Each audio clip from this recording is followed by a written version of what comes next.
Already મેં જીપીએસસીના જે છે 1 ફેબ્રુઆરી કરંટ અફેર ઓલરેડી અપલોડ કરી દીધું છે. એમાં 10 માર્ક્સનું ક્વેશ્ચન મોસ્ટ ઇમ્પોર્ટન્ટ છે. લખપતિ દીદીના લક્ષ્યાંકની યોજના વિશે પ્રશ્ન પૂછાઈ શકે છે. આપણે જોઈએ હવે MCQ અને લોંગ વિડીયો જોવો તો ઓલરેડી અપલોડ થઈ ચૂક્યો છે. ભારતીય કોસ્ટગાર્ડની સ્થાપના કઈ સમિતિના ભલામણથી શરૂ થઈ હતી?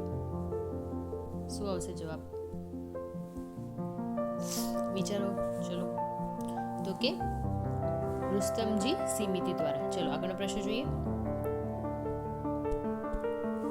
કેન્દ્રીય બજેટ 2026માં વિકાસ ભારત માટે કયું વર્ષ લક્ષ્યાંક માટે નિર્ધારિત છે? તો કે 2047. સી ઓપ્શન રાઈટ આન્સર છે. આગળનો પ્રશ્ન જોઈએ. ભારતના બંધારણના કયા અનુચ્છેદ મુજબ વાર્ષિક નાણાકીય પત્ર એટલે બજેટ રજૂ કરવામાં આવે છે? શું આવશે જવાબ? તો કે 112. આગળનો પ્રશ્ન જોઈએ. તાજેતરમાં રૂપી શું છે જે બહુ ચાલી રહ્યું છે? ભારત સરકાર અને આરબીઆઈ પણ એનો વિશે ચર્ચા કરી રહી છે. શું છે? તો કે ફિયાટ કરન્સીનું ડિજિટલ સ્વરૂપ. ચલો આગળ જોઈએ. અંતિમ પ્રશ્ન. ભારતના કયા સ્થળે સેમિકન્ડક્ટર પ્લાન્ટ સૌથી વધુ રોકાણ કરી રહ્યું છે? શું આવશે જવાબ?